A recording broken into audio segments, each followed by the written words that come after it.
Momentos mais importantes. É hora de crescer na graça e no conhecimento de Deus. Abra sua Bíblia, por favor, ou vamos ver aqui no Levítico, ou se você quiser abrir, capítulo de número 23 e o versículo de número 26. O tema da nossa mensagem é o jejum que agrada a Deus. Olha lá o que diz a palavra.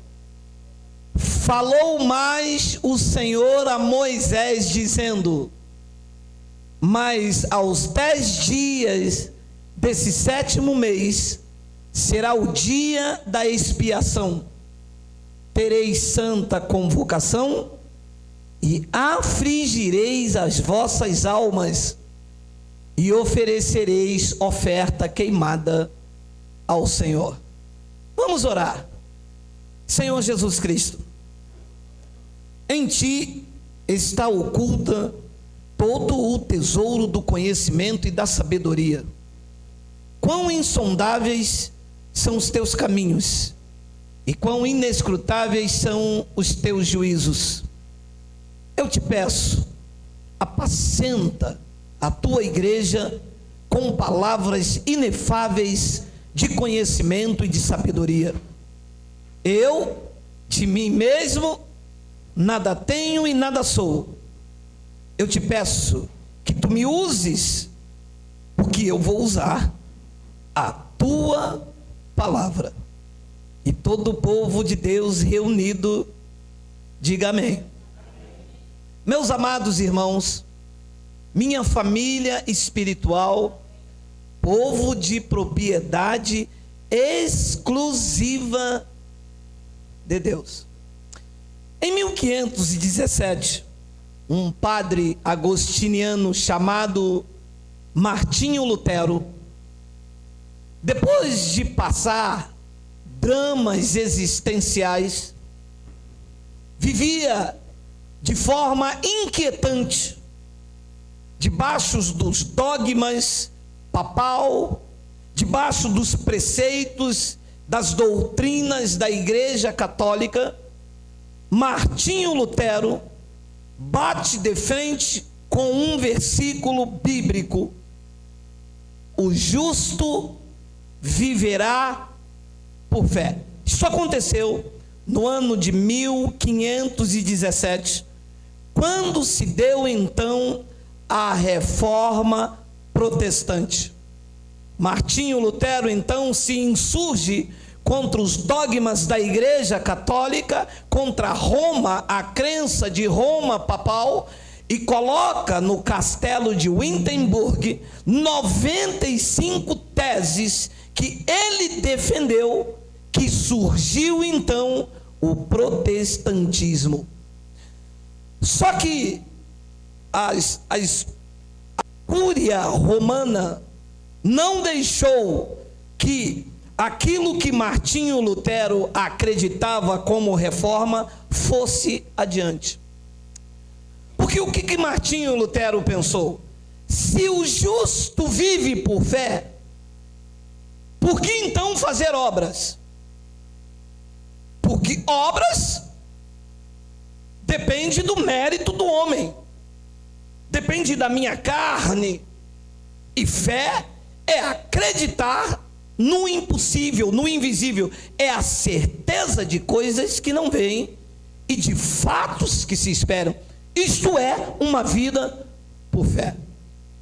Tiago, então, pregador dos judeus, traz uma teologia judaica, pregando aos judeus que estavam dispersos, e diz que a fé sem obra é morta. Mas esta é uma doutrina judaica, porque a sua teologia era para os judeus.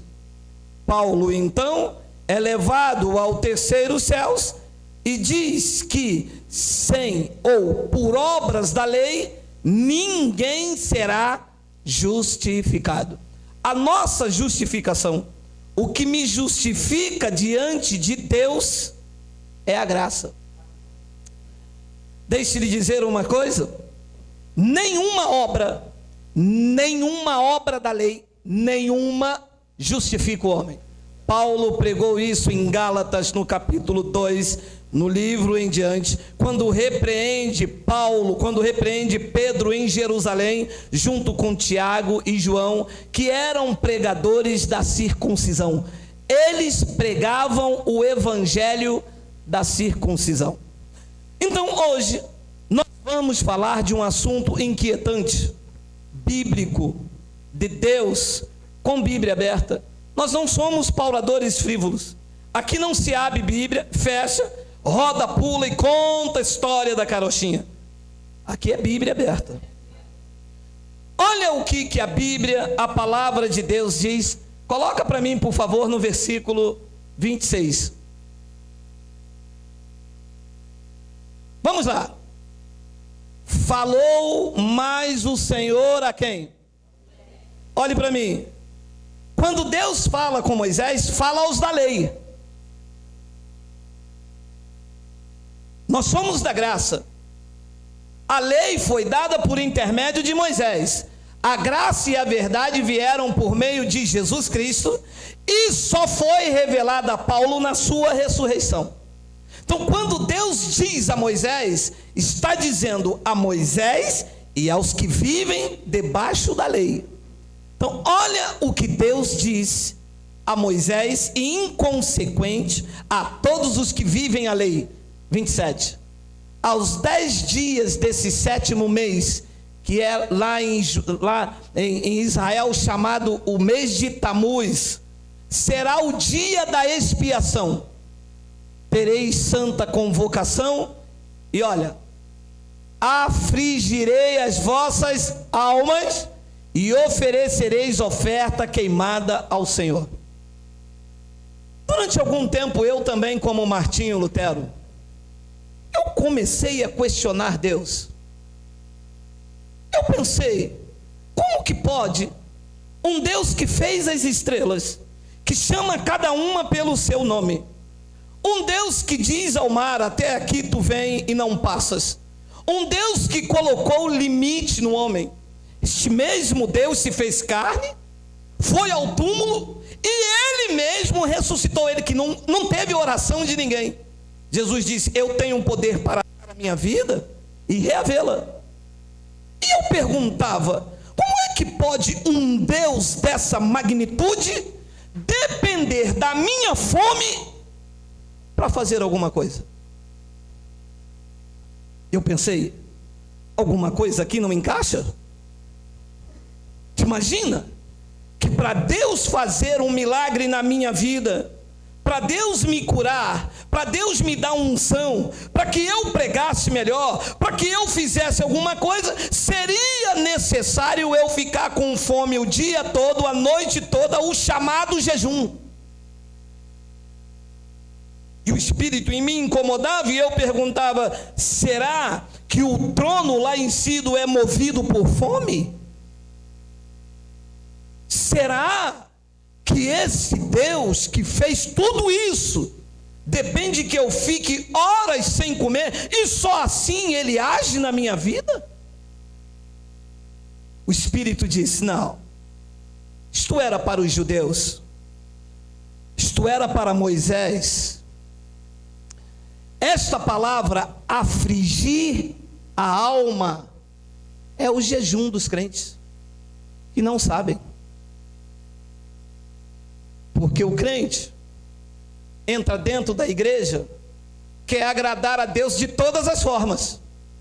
Que quando nós saímos do mundo, você não sabe de nada. Entra dentro de uma igreja, o pastor manda você fazer. Você querendo agradar a Deus, você faz. Sem procurar na Bíblia, sem questionar, sem ler, sem pesquisar. E a primeira comida que lhe der, você come e vira uma tradição. Quantas pessoas nunca se questionaram?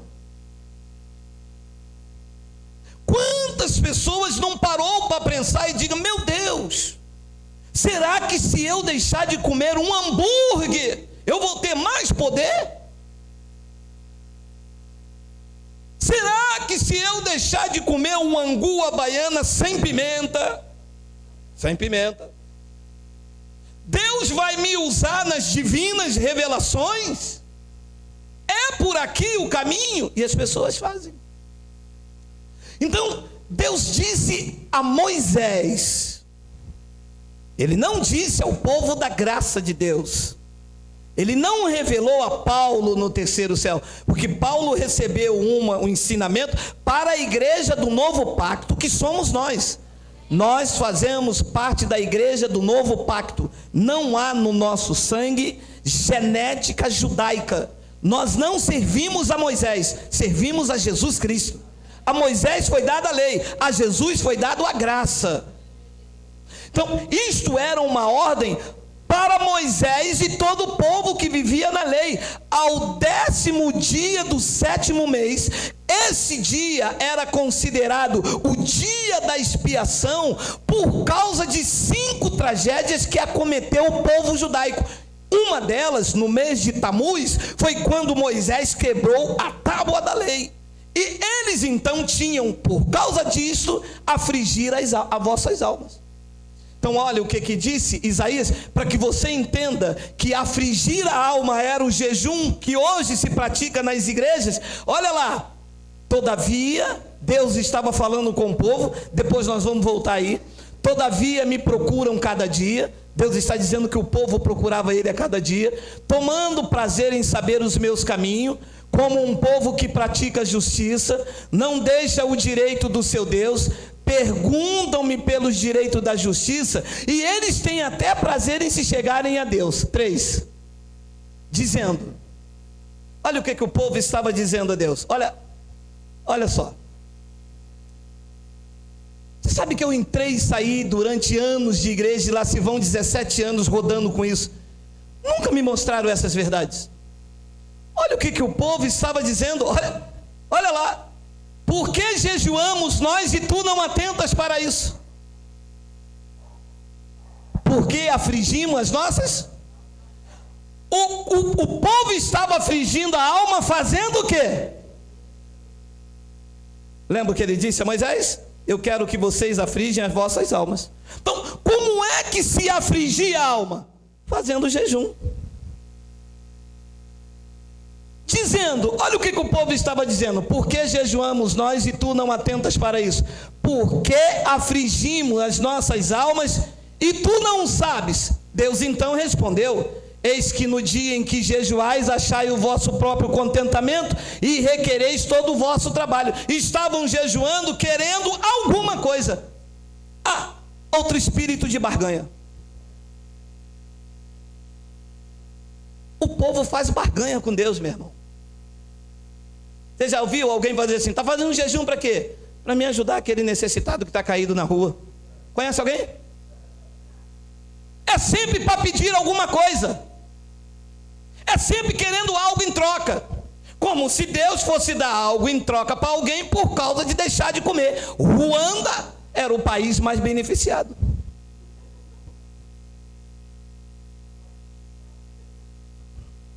Concorda? África, meu irmão, estaria debaixo da bênção sobrenatural, porque o povo lá vive em jejum constante. Não é a fome que move o trono, é a fé. O que move o trono não é deixar de comer um pão, um hambúrguer, não é deixar de comer um miojo, um bacalhau, não é deixar de comer mocotó. O que move o trono é quando você vive por fé. Ele diz, o justo viverá por fé. Quer mover o coração de Deus? Viva por fé. Não pratique obras da lei, porque isso era uma obra da lei. Levítico é obras da lei, é a lei de Moisés. E a igreja, hoje no século 21, está debaixo da lei. Paulo pregou aos Gálatas no capítulo 3, no versículo 10, que todos os que praticam as obras da lei estão debaixo de maldição. E uma igreja inteira que deveriam viver uma bênção, estão debaixo de maldição. Então, meu amado, esse espírito de jejum era para os judeus. Isto era uma prática entre os judeus crentes e não crentes. É a lei que governa o povo judaico, independente de ser crente ou não. Todos os judeus, no 7º mês, o mês de Tamuz, isto é lei em Israel, todos têm que jejuar, independente de crente ou não crente. Coloca lá Lucas 18, olha lá. 2 homens subiram ao templo para orar, um fariseu e o outro publicano. 11. O fariseu, estando em pé, orava consigo desta maneira. Segura um minuto aí. Diz que ele não orava com Deus, ele orava com ele mesmo, olha lá. O fariseu, estando em pé, orava consigo: ó Deus, graças te dou, porque não sou como os demais homens, roubadores. Que oração de Deus, hein? Eu não sou como os demais homens, roubadores, injustos e adúlteros, nem ainda como este publicano. 12. Olha lá.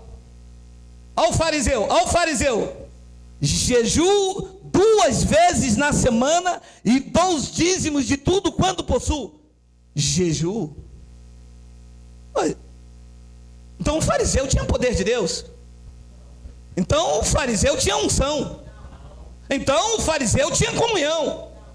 Então o fariseu tinha intimidade. Então a carne do fariseu era quebrantada. Se ele jejuava. Para que se faz jejum nas igrejas? Para quebrantar a carne, pastor. Então o fariseu tinha a carne quebrantada. Não, pastor, é para ter comunhão com Deus. Então o fariseu tinha comunhão com Deus. O fariseu jejuava porque ele vivia debaixo da lei, ele seguia a lei, ele praticava a lei, a observâncias cerimoniais judaicas. O fariseu dava o dízimo, ele jejuava, ele praticava todas as obras da lei. Então quer dizer que o jejum que os crentes fazem, os fariseus também faziam. Volta 11. Jejuando com esse tipo de oração: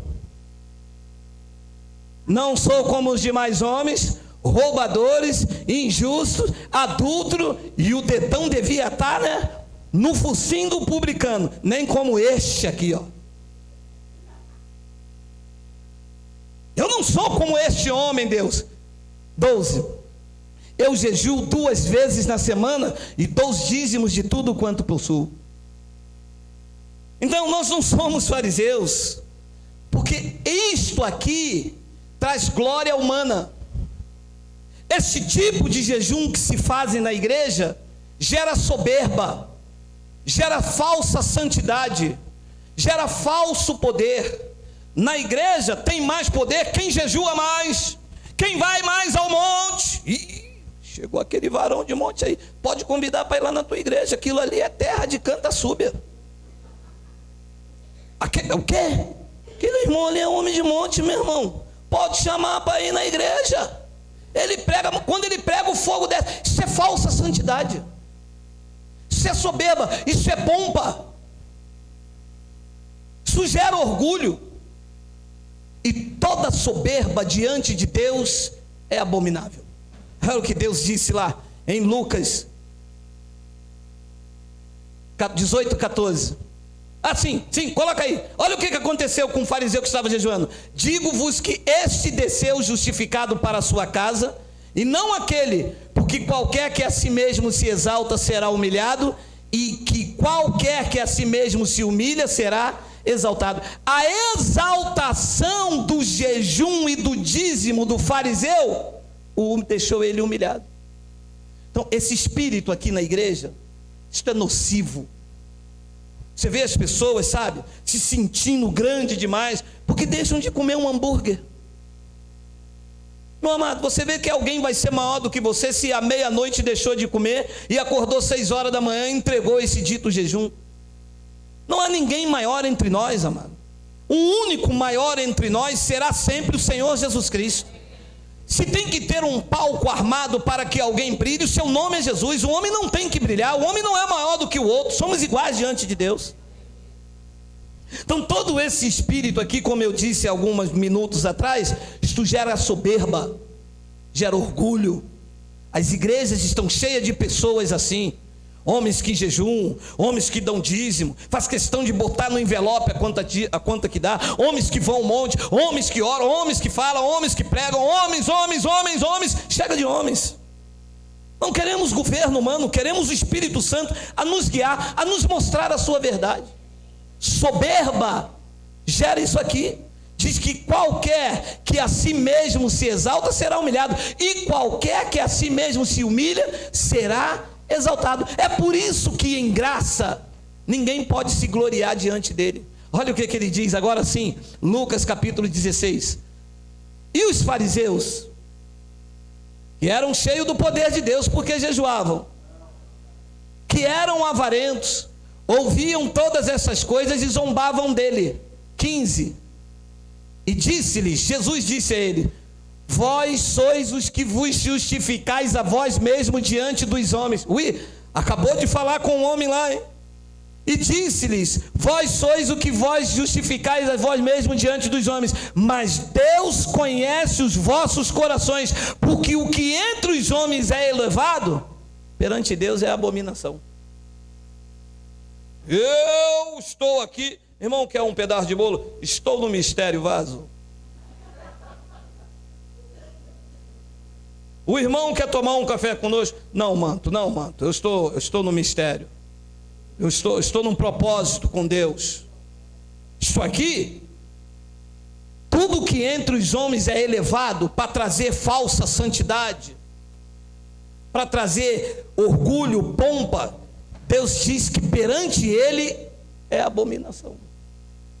Então, crente ou não crente, em Israel todos têm que jejuar.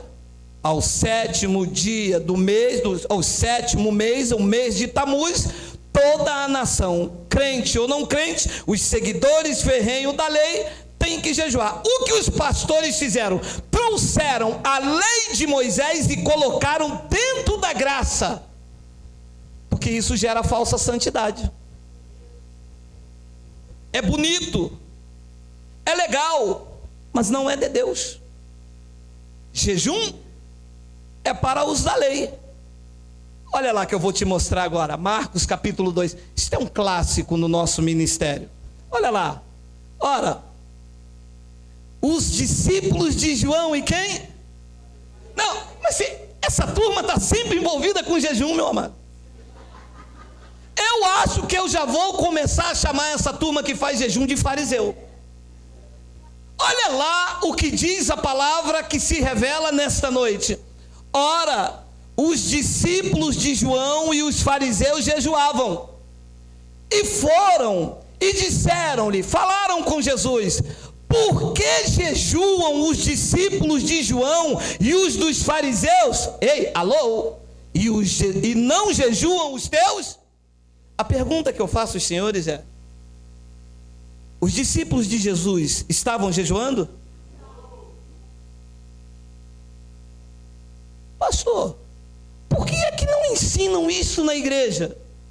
Porque isso não traz glória para o homem. Se ensinar isso aqui, quem é que vai puxar na orla do pastor? Como é que ele vai apresentar uma falsa santidade? Porque fica bonito, né? Um domingo desse, rapaz, vai lá orar que o pastor está no manto, pastor está no azeite, pastor está no azeite, pastor está no azeite, pastor está em jejum até agora, meu irmão. Olha a olheira. E o pastor? Vem.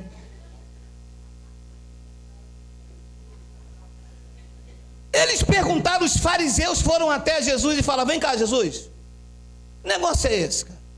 A gente está aqui sem comer, sem beber, com fome, e os teus discípulos no descanso, cara, comendo e bebendo. Que negócio é esse? Foi isso que eles perguntaram. Por que jejuam os discípulos de João e os dos fariseus e não jejuam os teus discípulos? Olha a resposta do dono da igreja. Não é minha resposta, não é do teólogo. Porque lá na internet, quando isso for para a internet, os teólogos vão aparecer. Quem é você? Você está pensando o quê? Só tem a 4ª série primária. A nossa igreja está aqui há 200 anos. Eu nasci no evangelho. Eu sou do creme caque sambambaia lava sunga na bacia.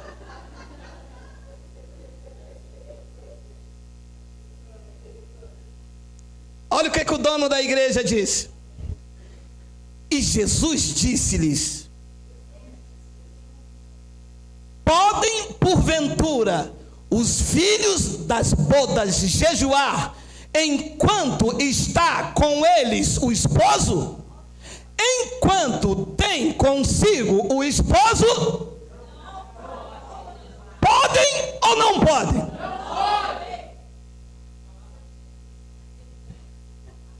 Podem ou não podem? Não podem.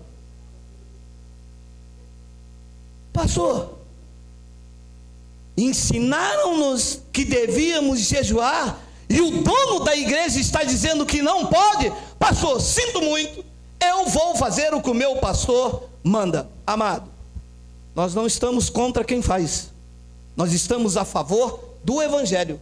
Ele disse que quem comigo não ajunta, espalha. Eu não estou para espalhar, eu estou para juntar com Cristo. Ele disse que não podem, eu não vou jejuar.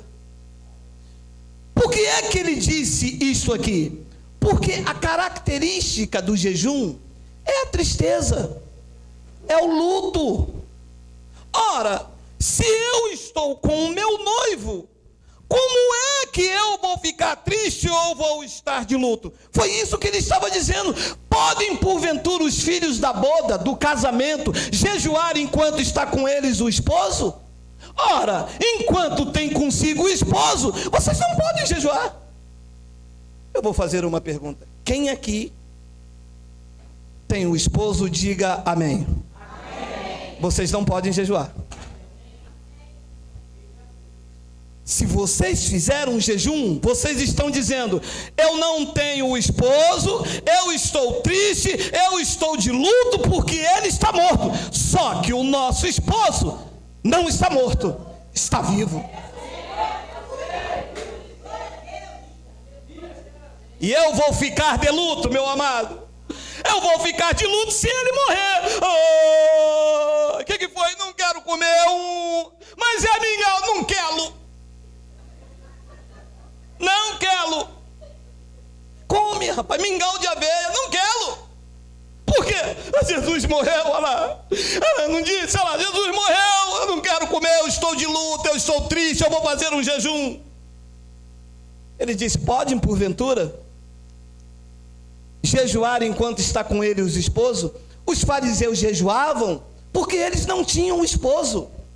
Os da lei jejuam porque não tinham esposo. Os legalistas lá de Moisés estavam em busca do Messias. De Gênesis até Atos dos Apóstolos, a briga bíblica é o aparecimento do Messias. Em revelação da graça, nós não estamos em busca do Messias. O Messias nos buscou, nos atraiu, nos trouxe para o rebanho. O Messias agora vive em nós. Eles não tinham um esposo, eles estavam em busca dele. Nós não, nós temos o esposo. Paulo pregou dizendo que Cristo em nós é a esperança da glória.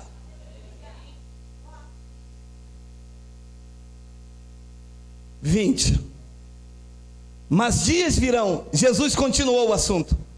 Mas dias virão em que lhe será tirado o esposo, e então jejuarão naqueles dias. Ah, peguei o senhor lá, viu?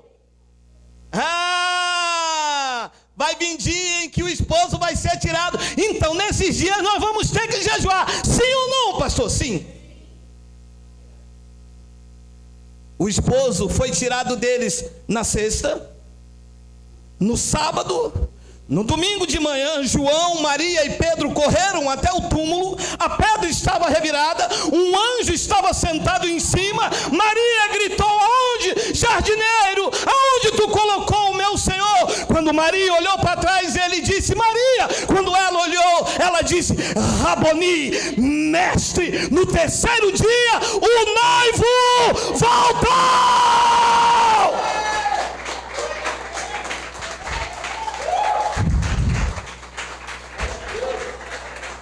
Ficaram sem o noivo na sexta, no sábado, a madrugada de domingo. A morte não pode retê-lo. Nesses dias eles jejuaram, nesses dias eles ficaram com fome, nesses dias o noivo foi para o túmulo. José de Arimateia ajudou, levaram, tiraram, colocaram na pedra. Neste dia eles jejuaram. No terceiro dia ele disse: eis que estou convosco todos os dias da minha vida, até a consumação dos séculos. O noivo está conosco, o noivo está conosco, o noivo está conosco, o noivo está conosco. Não estamos tristes, não estamos tristes, não estamos tristes, estamos alegres.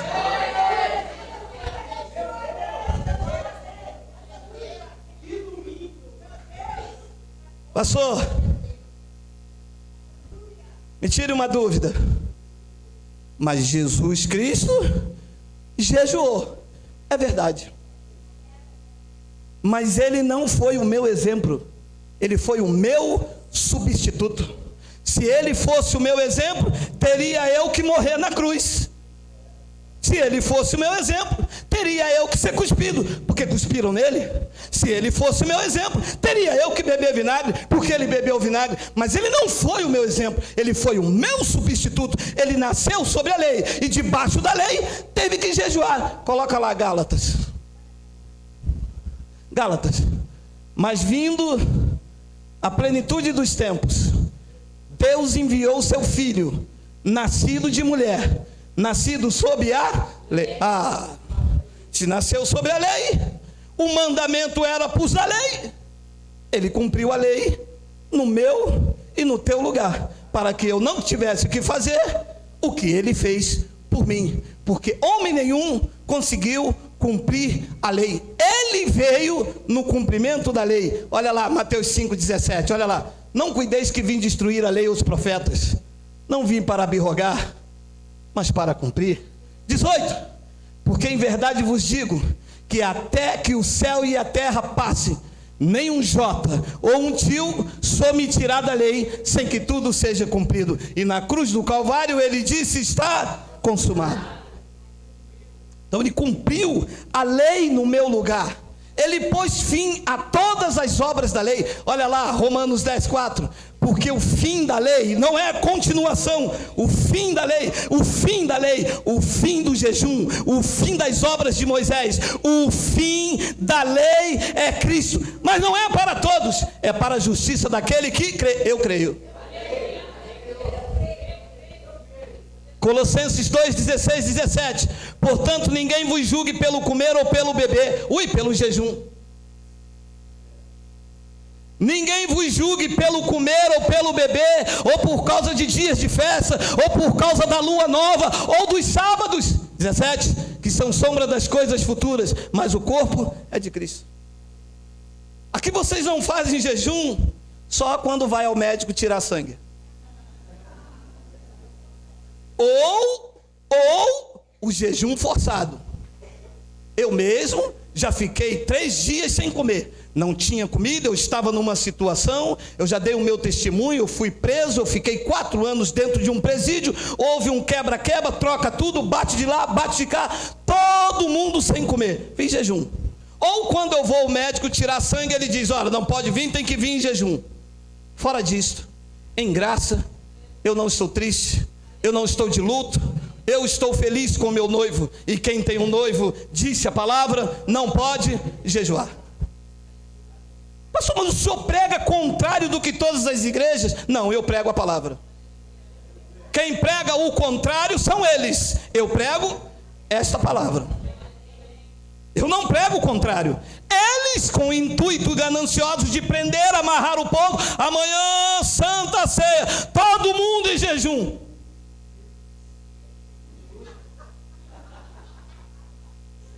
O que tem a ver? Quem não vir em jejum aqui não toca. Volta 16. Ninguém vos julgue pelo comer ou pelo beber, ou por causa do dia de festa, ou até os sábados. Vocês também não guardam sábado? Não. Nosso repouso, nosso Shabatum é em Jesus. Nosso dia de descanso é em Deus, meu amado. Ele pagou tudo.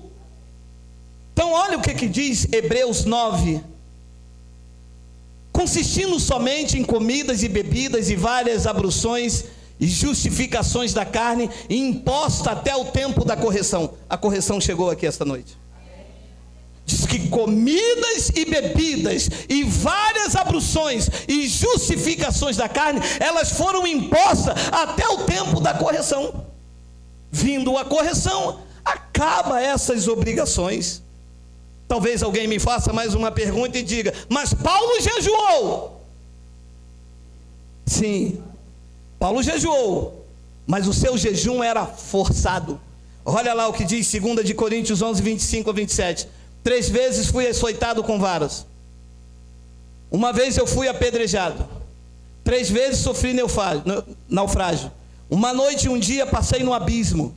Em viagens muitas vezes, em perigo de rios, em perigos de salteadores, em perigo dos da minha nação, em perigo dos gentios, em perigos na cidade, em perigos no deserto, em perigos no mar, em perigo entre os falsos irmãos. 27. Em trabalhos e fadigas, em vigílias muitas vezes, em fome, em sede e em jejum muitas vezes, em frio e em nudez. Segura aqui.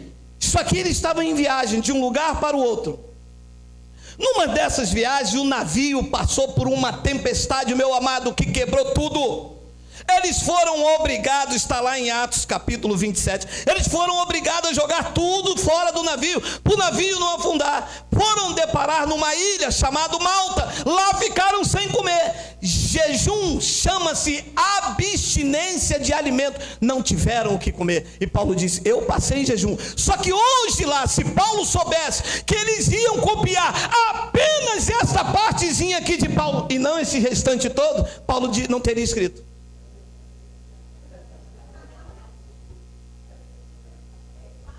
Porque olha quanta coisa Paulo passou. Volta 26. Em viagem muitas vezes, em perigo de rios, em perigo entre salteadores dos da minha nação. Por que eles não falam assim? Paulo passou num perigo de rio, vamos todos passar numa canoa. A canoa virá, se a canoa virar, olê, ninguém quer. Mas como o jejum dá ênfase a uma falsa religiosidade, eles pegaram apenas o jejum de Paulo, mas não quis em perigos na cidade. Paulo passou no perigo da cidade. Que hora está tendo um tiroteio na linha vermelha? 10 da manhã, corre para lá. Paulo passou perigo na cidade, nós vamos passar na linha vermelha, o que tem? Então o jejum de Paulo era um jejum forçado. O jejum de Paulo era abstinência de alimento. E neste novo pacto, o jejum é uma obra morta. Ele não tem valor nenhum. Que isso, pastor? Quer dizer que o senhor quer me dizer que aquele jejum que eu fiz lá para o meu pastor, acertou, para o teu pastor, para Deus não vale de nada. É uma obra morta. Olha lá, Hebreus 9, 13 e 14. Porque se o sangue dos touros e bodes e a cinza de uma novilha, as parzidas, que palavra difícil, poxa, ia ser derramado sobre os imundos, os santifica quanto à purificação da carne. 14. Quanto mais o sangue de Cristo, que pelo Espírito eterno se ofereceu a si mesmo imaculado a Deus, purificará as vossas consciências das obras mortas para servirdes ao Deus vivo. Quer dizer que na mente de uma pessoa, ela faz uma obra morta, ela não está servindo a Deus. Porque ela fica assim, tá vendo? Pô, não fiz aquele propósito de jejum, cara, eu fui no emprego, você sabe que passou todo mundo, só eu fiquei de fora. Cara, se eu tivesse feito aquele jejum, pô, e a comida lá em casa não era nem o que eu gosto, cara, era angu com quiabo, poxa. A a mente da pessoa, como não foi purificada pelo sangue de Jesus, como Jesus ainda não lavou a sua mente da religiosidade, ela acha que tudo de mal que acontece é porque ou ela não deu dízimo, ou ela não deu jejum, ou porque ela não foi no culto de consagração. E tudo isto neste novo pacto é uma obra morta. Para Deus não serve absolutamente de nada. O senhor pode provar isto? É a minha função. Quer ver? As pessoas dizem assim, ó, pastor, nós vamos fazer um jejum para se santificar. Não é isso? É ou não é? Olha nesse novo pacto, Hebreus 10:10. Como diz acima, como acima diz, sacrifício e oferta, e holocaustos e obrações pelo pecado, não quisestes, nem te agradaram, os quais se oferece segundo a lei. 9. Então disse, eis aqui venho, para fazer, ó Deus, a tua vontade. Tira o primeiro pacto, tira o primeiro, para estabelecer o segundo. Tira a lei, para colocar a graça. 10. Na qual vontade temos sido santificados, pela obração do corpo de Jesus Cristo, feito uma vez para sempre, diz algumas tradições. Então, neste novo pacto, o que santifica não é o jejum, é a oferta do corpo de Jesus. Então, nós somos santificados, não é pelo jejum, é pelo sangue de Jesus. Quando ele estava vivo entre os judeus, ele dizia, santifica-os na verdade, a tua palavra é a verdade. Mas os pastores mandam santificar no jejum, mas ele disse, não é no jejum, é na verdade. Porque se santificar na verdade, eles são livres dos pastores. Então eles dizem, pastor, eu vou fazer um jejum para me santificar. Neste novo pacto, nós somos santificados pela oferta do corpo de Jesus Cristo, feito uma vez, espiritualmente, já estamos santificados. Outros dizem assim, nós vamos fazer um jejum para buscar poder. Quem já ouviu? Só que nesse novo pacto, não é o jejum que traz poder. Coloca lá, Efésios 3:20. Ora, aquele que é poderoso para fazer tudo muito mais abundante, além daquilo que pedimos ou pensamos, segundo o jejum que em nós opera, segundo o seu poder. Então, neste novo pacto, fazer jejum é uma obra morta, porque quem santifica não é o jejum, foi o sangue de Jesus derramado por nós. Quem opera poder em nós não é o jejum, é a fé que opera em nós. Outros dizem assim, nós fazemos jejum para ter comunhão com Deus. Meu amado, fala a verdade. Não, eu vou fazer um jejum para ter mais comunhão, porque eu fazendo um jejum, pastor, eu me sinto mais próximo de Deus. O senhor entende como é que é? Eu não entendo como é que é. Não entendo. Você já ouviu isso? Não, eu vou fazer um jejum, porque quando a gente fica jejum, a gente fica assim, sabe? Não sei não, sabe? Não sei. Quando você faz um jejum, você faz uma obra da lei, você anda debaixo de maldição.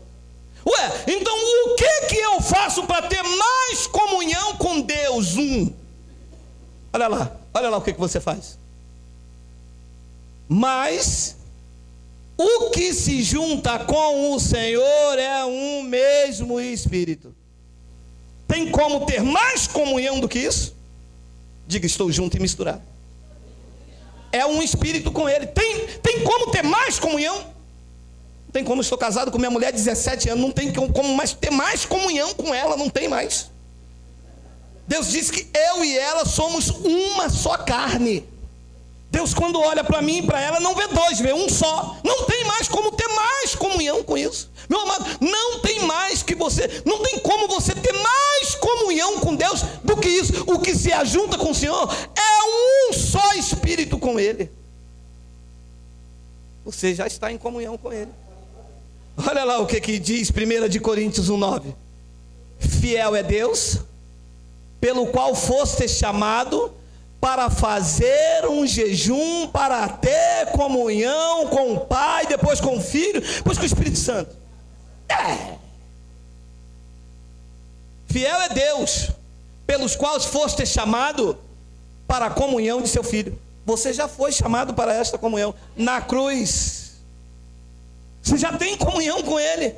Que história é essa de deixar de comer um prato de yakisoba ou uma pipoca de micro-ondas? Quer uma pipoca? Não.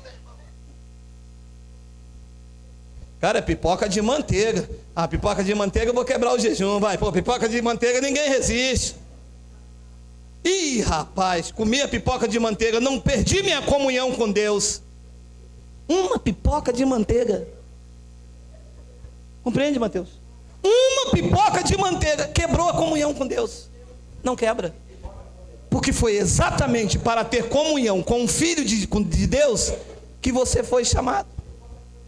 Então, a falta de ensino é que faz as pessoas caírem nesses erros. Pastor, tem 5 minutos. O senhor pode me explicar então aquela passagem? Tá, já sei, vai, vou explicar. Coloca lá. Mateus 17, 21. Mas esta casta de demônio não se expulsa senão pela oração e pelo jejum. E aí, pastor? E aí, pastor? O senhor diz que não tem que jejuar, e como é que vai ficar essas castas de demônio? Qual? Não tem casta, nem casta e nem caspa de demônio. Não tem mais. Ué, mas como é que está dizendo aqui? Olha lá onde está escrito, Mateus 17, 21. Jesus tinha morrido? Então aqui ainda era a lei, porque ele nasceu sob a lei. Aqui ele estava vivo, andando lá em Jerusalém. Os demônios aqui estavam soltos. Eles entravam, eles saíam, eles tinham o poder da morte. Mas ele subiu na cruz, e o mais valente derrotou os valentes, amarrou os demônios, destruiu o diabo, e agora, nesse novo pacto, não tem mais a bagunça. Olha lá. Havendo riscado a cédula que era contra nós nas suas ordenanças, o qual de alguma maneira nos era contrário, atirou do meio de nós, cravando-o na cruz. Agora a farra acabou. 15. E despojando os principados e potestades, os expôs publicamente, e deles triunfou em si mesmo. Jesus venceu todos os demônios, Jesus venceu toda a caspa, Jesus venceu tudo que era contrário a nós e encravou na cruz. O povo da graça de Deus está livre. Ué, se Jesus fez isso com os demônios, que é isso que eu vejo aí nas igrejas? Carne. Demônio não é. Porque os demônios, ele algemou. Coloca lá, Judas. Mas quero lembrar-vos, como a quem já uma vez soube isto, que havendo o Senhor salvo um povo, e aqui está algum deles, diga amém. Tirando-o da terra do Egito, destruiu depois os que não creram. 6. E aos anjos, que não guardaram os seus principados, mas deixaram a sua própria habitação, são chamados demônios. Ele reservou na escuridão e em prisões eternas até o juízo daquele dia. Aonde estão os demônios que eles dizem que estão na igreja? Está ou não está? Não, está ou não está? Isto é Bíblia ou é a história da carochinha? Diz que os demônios que eles dizem que está preso na igreja. Quem é você? Eu sou o Exu, tranca-rua. Eu tranco daqui, eu tranco de lá, tranco daqui, tranco de lá. Jesus disse, aqui não tranca, aqui eu prendi vocês em algemas eternas. Pastor, o senhor tem certeza que isto é Bíblia? Tenho, meu irmão, está escrito aí na tua, na minha e na Bíblia dos pastores do mundo inteiro. Não ficou um de fora, apenas os que pregam no púlpito. Os que pregam no púlpito ficaram soltos. Mas os demônios que tinham que ser libertos com oração e jejum, Jesus os reservou na escuridão e em prisões eternas. Não ficou um do lado de fora. O mais valente amarrou todos. Ué, então o que eu vejo gritando na igreja, amarra daqui, amarra dali, não é demônio, é carne. Isso é treta, isso é terror, isso é indução, isso é feitiçaria. Porque os anjos que não guardaram o seu principado, mas deixaram a sua própria habitação, ele, Jesus, reservou na escuridão e em prisões eternas até o baile de máscara, até o dia dos namorados. Dia dos namorados já passou, até o dia dos pais, até o juízo daquele grande dia. Pastor, que bom estar num lugar assim, porque se você não estiver num lugar que tem esses ensinos verdadeiros, você é presa fácil para o lobo, e você sai da igreja com muito mais medo do que quando entrou. Em momento nenhum falamos que o homem faz, demos glórias a Deus.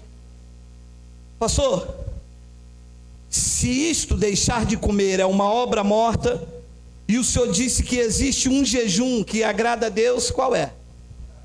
Bota lá, Isaías 58, versículo 1. Clama em alta voz, não te detenhas. Levanta a tua voz com uma trombeta e anuncia ao meu povo a sua transgressão e a casa de Jacó os seus pecados. Todavia me procuram cada dia, tomam prazer em saber os meus caminhos, como um povo que pratica a justiça e não deixa o direito do seu Deus. Perguntam-me pelos direitos da justiça. Olha o povo, olha, tem até prazer em se achegarem a Deus. 3, dizendo, porque jejuamos nós e tu não atentas para isso? Porque afligimos as nossas almas e tu não sabes? Eis que no dia em que jejuais achai o vosso próprio contentamento e requereis o vosso trabalho. Eis que para contendas e debates jejuais, e para ferir descompunho iníquo. Não jejueis como hoje, para fazer ouvir a vossa voz no alto. 5, seria este o jejum que eu escolheria? Que um homem um dia aflige a sua alma, incline a sua cabeça como um junco, estenda debaixo de si saco e cinza. Chamarias tu a isto jejum e dia aprazível ao Senhor? Deus está dizendo, você acha mesmo que eu quero que os meus filhos fiquem com fome o dia todo e ande com a cabeça como junco? O que foi, meu irmão? Estou com fome. Você acha mesmo que o Deus da provisão, que multiplicou 5.000 pães com peixes para alimentar um povo, quer que você fique com fome para Ele te dar alguma coisa? Seria isto um Deus de amor? Quando teu filho te pede pão, tu não dá pedra? Quando teu filho te pede peixe, tu não dá serpente? E Deus deixaria você com fome o dia todo para te dar uma casa? Você faria isso com seu filho com 5 dias de nascido, chorando? Não vai ter mamar, vai ficar aí até aprender a não fazer xixi na fralda. Você faria isso com teu filho? Você teria coragem de deixar o teu filho com 6, 7, 10 anos o dia todo com fome, até ele aprender a falar very good? Deus não faria isso? Ele está dizendo, isto é Deus? Seria este o jejum que eu escolheria? Que o homem um dia aflige a sua alma, que incline a sua cabeça como um junco e estenda debaixo de si saco e cinza.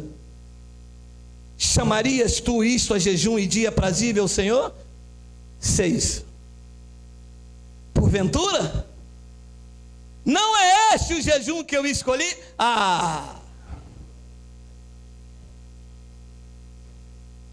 Enfim, olha o que é jejum que agrada a Deus.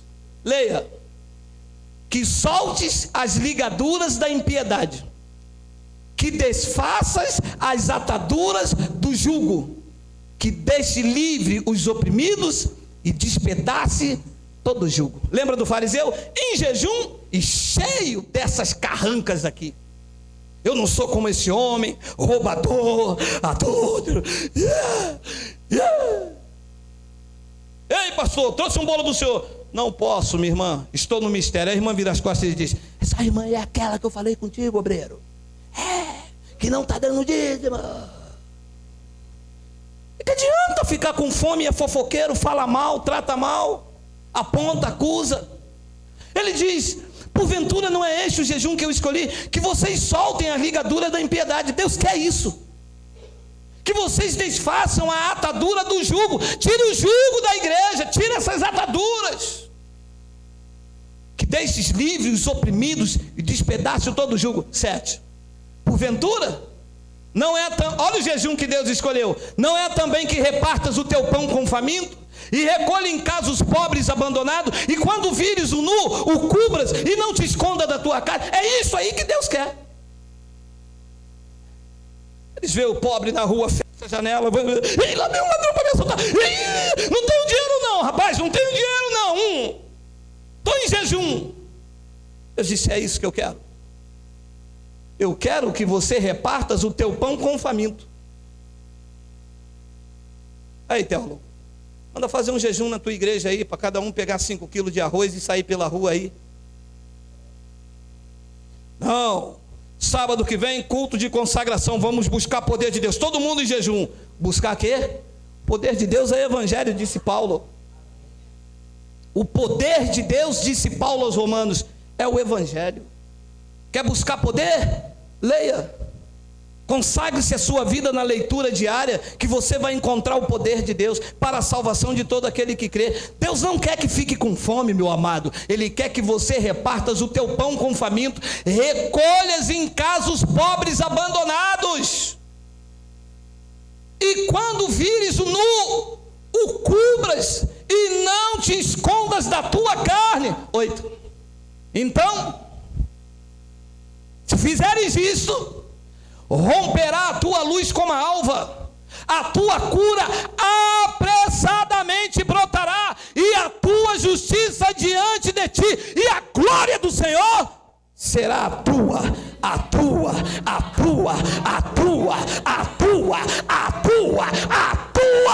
retaguarda.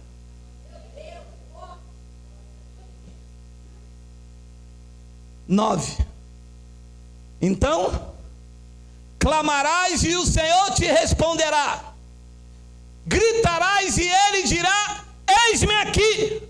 Se tirares do meio de ti o jugo, o estender do dedo e o falar iniquamente. Foi o que nós tiramos daqui. No começo nós tínhamos uma pompa de santidade, né?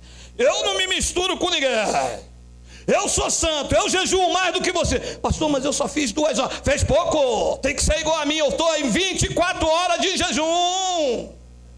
Quando a mulher virava as costas, enfiava o dedo no pudim.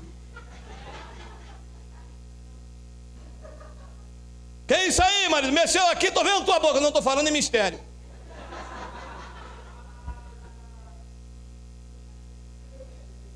Então clamarás e o Senhor te responderás, gritarás e ele dirá: eis-me aqui. Meu amado, tu imagina tu gritar: Senhor! Ele fala: eis-me aqui. Senhor, eu estou com fome. Ele: não atento para isto.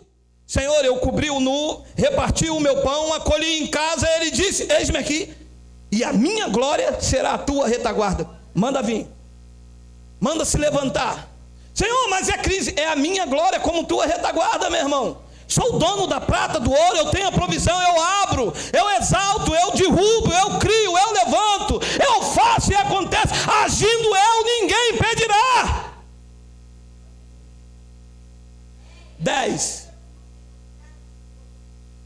E se abrires a tua alma ao faminto, e fartares a alma aflita, então a tua luz nascerá nas trevas, e a tua escuridão será como meio-dia.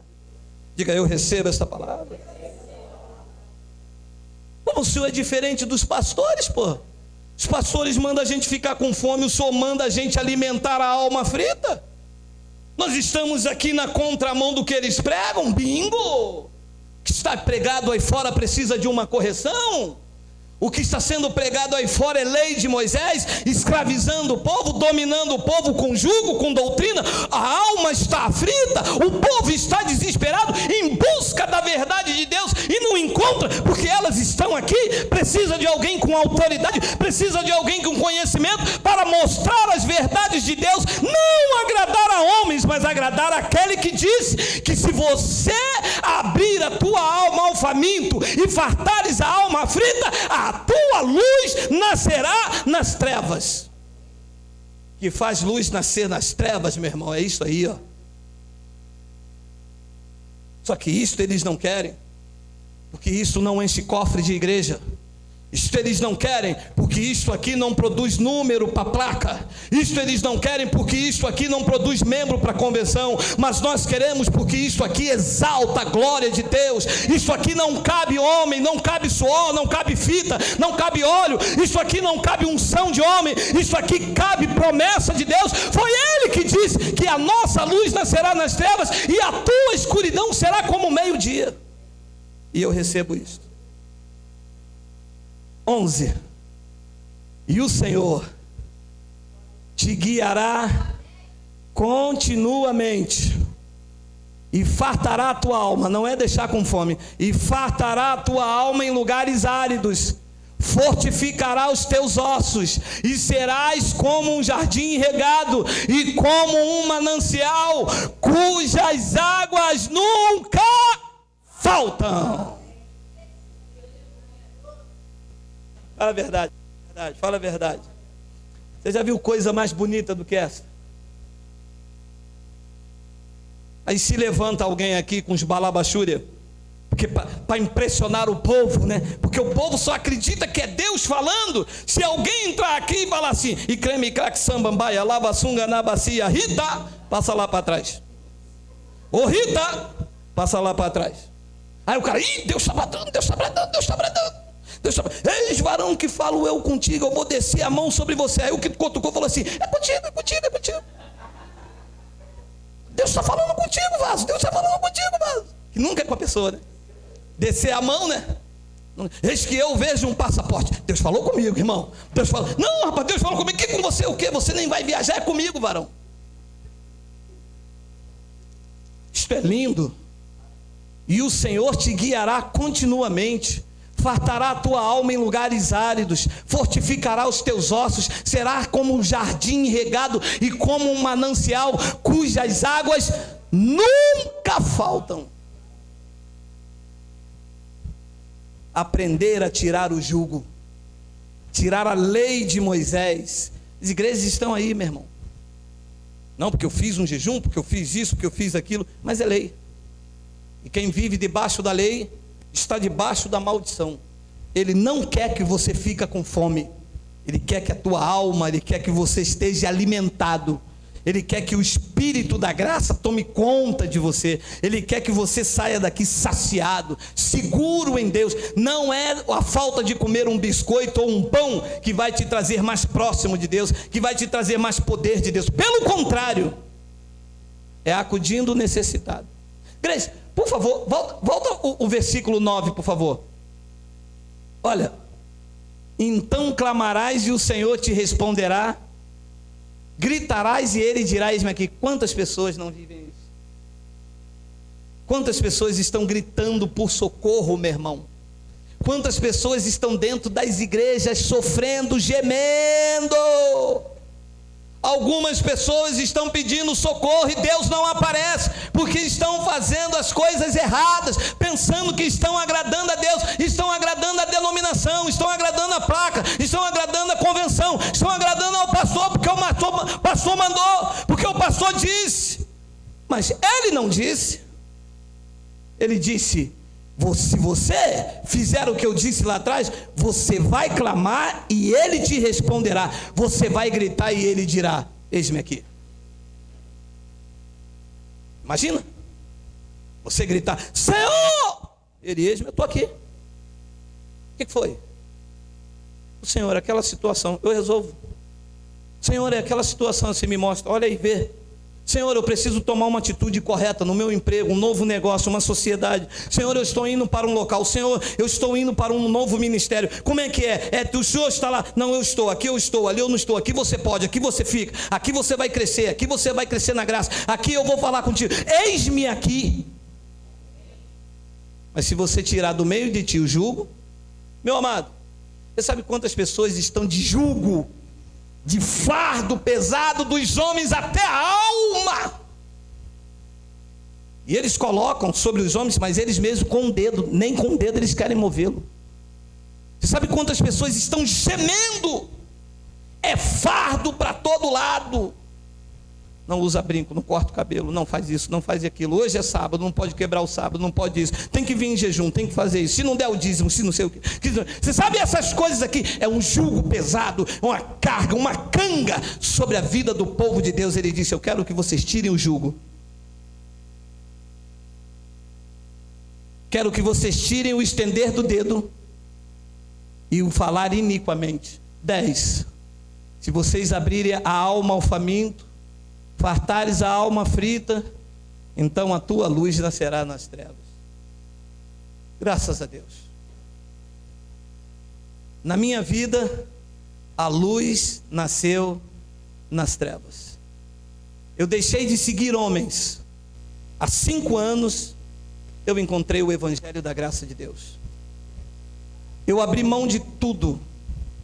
Tinha glória, tinha fama, pastoreava numa igreja com 10.000 membros.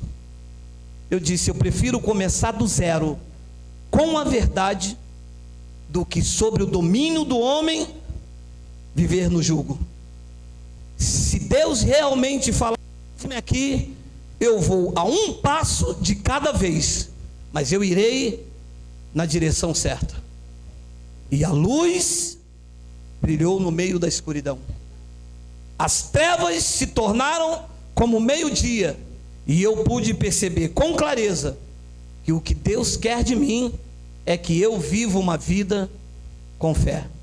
É isso que eu vos apresento, essas verdades que alguns não têm coragem de mostrar, mas Bíblia aberta, o trono feliz, porque quando ele se inclina com os seus olhos para aqui, ele vê as verdades dele, sem manobra, sem mandamento, sem dedo em riste, sem condenação, sobre as ovelhas que ele comprou com o sangue dele, para viver nesta terra os melhores dias de sua vida. Assim seja, assim disse o Espírito do Senhor. Vamos ficar de pé em nome de Jesus.